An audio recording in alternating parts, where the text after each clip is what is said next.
Hey there, interwebs. Today is my birthday, and birthdays mean cake. Everyone likes cake, but how do you ensure that each person receives a fair slice? That's the question we're going to attempt to answer today, but first we must establish our parameters. For the rest of this video, we'll assume that the cake is a homogeneous cylinder. No need for spherical cake in a vacuum today, and we're only making vertical radial cuts. Let us also assume that every person wants as much cake as possible, and so they'll take the biggest single piece they can get. Additionally, all parties are exclusively self-interested, so that means no one is cutting or choosing slices to benefit or spite other people. Now we can start dividing it up. Portioning a cake for one person or fewer is trivial, and splitting it between just two is still quite simple. Person A cuts and person B gets first pick. Because person A knows that he or she, actually I'm just going to use they as a gender-neutral singular for the rest of this video, because person A knows that they will get stuck with the smaller of the two pieces, they'll do their best to make the pieces as close in size as possible, and if they screw that up, they're the one that gets shackled with the unpleasant consequences. Dividing a cake into 3 or more pieces is where it gets interesting, and this is the logical strategy I came up with. Begin by making one radial cut. Person A makes a second radial cut, creating the first slice. Person B then makes a third radial cut, dividing the cake into 3 pieces. Person C chooses their piece first, followed by B, and A picks last. Here's how it would work with perfectly logical cake enthusiasts. Person A cuts a piece as close to a third as possible.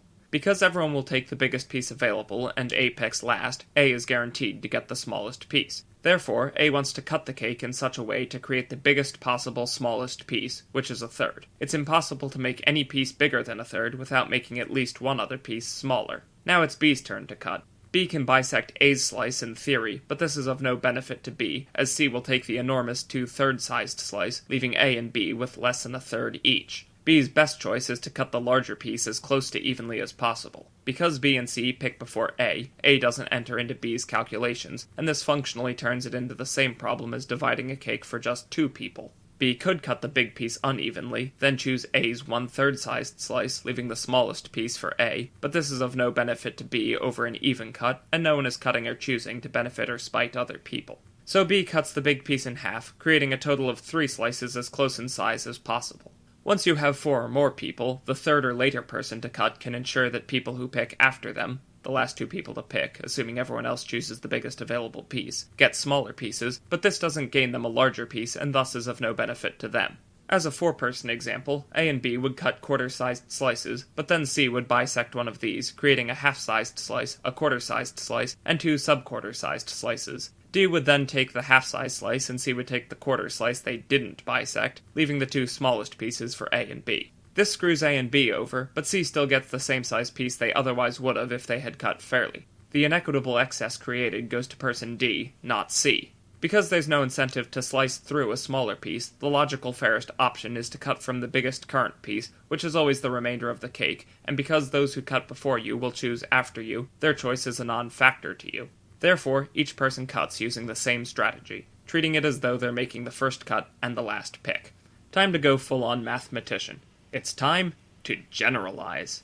I believe this is the most fair cutting algorithm for n people with a homogeneous circular cake. Make one radial cut.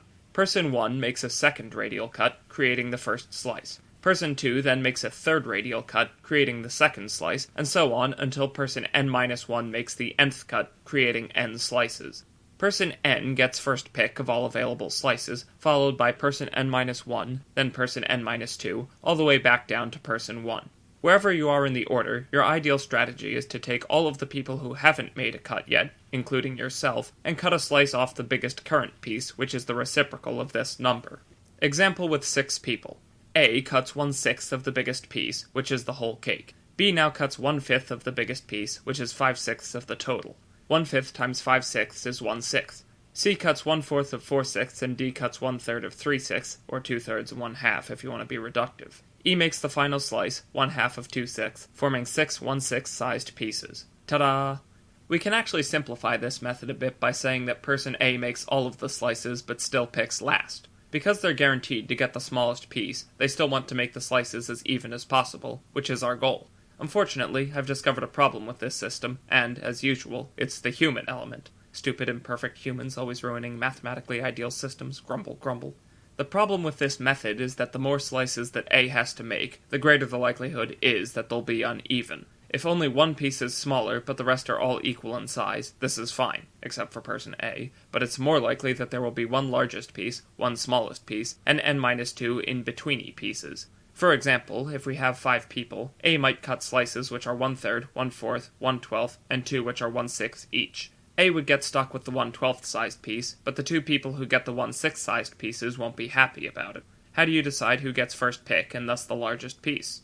Returning to the original method in which everybody but one makes one cut each sadly doesn't solve the issue of unfairness created by imperfect cuts. Although we can see that no one has incentive to cut an unfair piece, one which is either too big or too small, the problem remains that humans are fallible, and so mistakes can, and eventually will, happen. Let's go back to our 3-person situation. Assume that A cuts a perfect third, but B messes up and cuts unevenly, creating one piece bigger than a third and one piece smaller. C will obviously take the biggest piece, but B will take the fair piece which A cut, leaving A with the short end of the stick, or cake, in the form of B's undersized mistake. This is obviously unfair to A, since A cut fairly. It can be even worse with 4 people. A might cut a 10/40th sized slice. B accidentally cuts a 12/40th sized slice. C could fairly bisect the remaining part into 2 slices of 9/40ths each. D then takes the big piece and C takes the fair piece, leaving A and B with 9/40ths each, but this won't happen. Remember that C wants the biggest piece possible and gets second pick. If C cuts the remaining 18/40ths into 12/40ths or larger, and 6/40ths or smaller, D then takes the biggest piece, leaving a 12/40th sized piece for C, the fair 10/40th piece for B, and A gets stuck with the tiny leftover piece. It seems that while there's no benefit to being the first person to cut an unfairly large slice, there's plenty of reason to be the next one. As long as you cut a piece equal to or larger than the current biggest piece, you'll get that one by default. Or will you?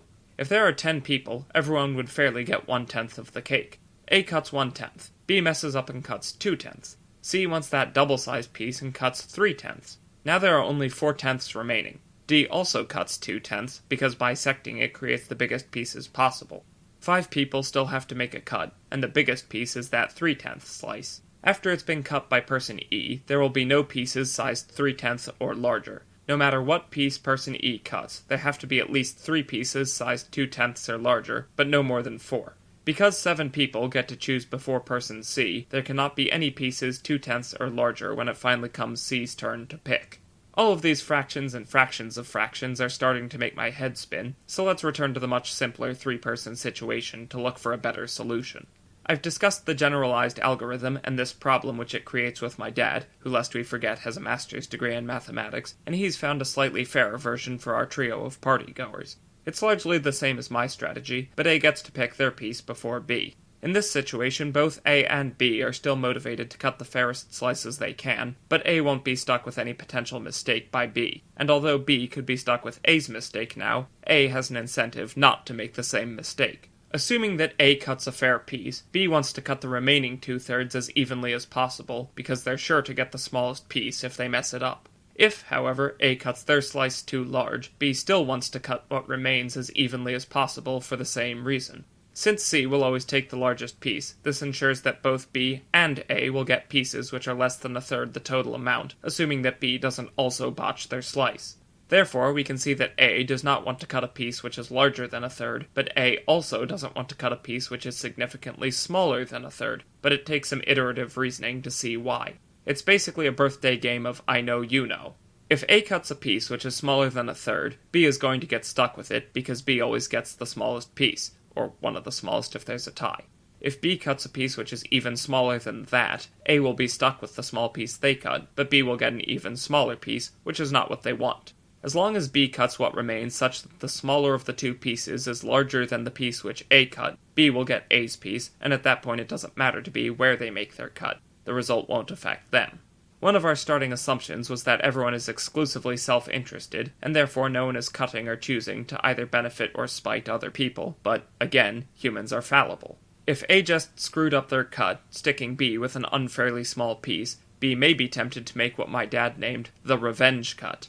This involves cutting the remaining cake such that the smaller of the 2 pieces is as close in size as possible to the piece that A cut. As always, C takes the big piece, and this once again results in A and B both getting smaller than fair pieces. Although B has no reason besides pettiness to do such a thing, they are still capable of doing so without incurring any personal loss, and A knows this. The smaller that A makes B's piece, the smaller that B could make A's piece in retaliation without consequence. The closer A makes B's piece to a third, the closer B has to make A's piece, because if B makes A's piece smaller, then B will be the one stuck with it. Do you follow? I hope so, because now it's time to look at dividing a cake amongst 4 people with this method. If A and B cut fair pieces, then C will also want to cut a fair piece so that they don't get stuck with a small one. We know that B will cut a fair piece, assuming that A cut fairly, because if B cuts a piece which is too large, C will bisect what remains, resulting in B and C each getting pieces smaller than a quarter, but if B cuts a piece which is too small, this creates the opportunity for a revenge cut. All of this logic also applies to A, albeit one iteration more complicated. Obviously, I haven't exhaustively checked this method for all of the infinite numbers of potential partygoers, but I believe it works for a group of any finite size. Because the only person not to make a cut picks first, this disrupts the technique of cutting a bigger than fair piece for yourself, since the person to pick before you will take it, leaving you with a smaller than fair piece on average. On the other hand, you also don't want to cut a smaller than fair piece for someone else, since this opens you up to a potential revenge cut. These revenge cuts are actually the trick to making the whole technique work, and they're self-correcting, in a strange way. Although it's unlikely that anyone before the last person to slice will actually make a revenge cut, since this in turn opens them up to one themselves, the mere threat of a revenge cut is enough to dissuade people in the first place. In conclusion, I wouldn't say this system is perfect, but it does an admirable job of ensuring the egalitarian distribution of cake, and, more importantly, it has provided me with hours of fun as a bit of recreational mathematics, and that was really the main point this entire time. If you think you've got a better method, I'd love to read about it in the comments, and until next time, thanks for watching, and happy birthday to me. I was going to call this video the optimal cake cutting algorithm for N people, but I would like someone to click on it. The term revenge cut sounds like something Hans Talhofer or Johannes Lichtenauer would use to refer to an afterblow. You can keep your Widerschlag, we've got Racheschnitte.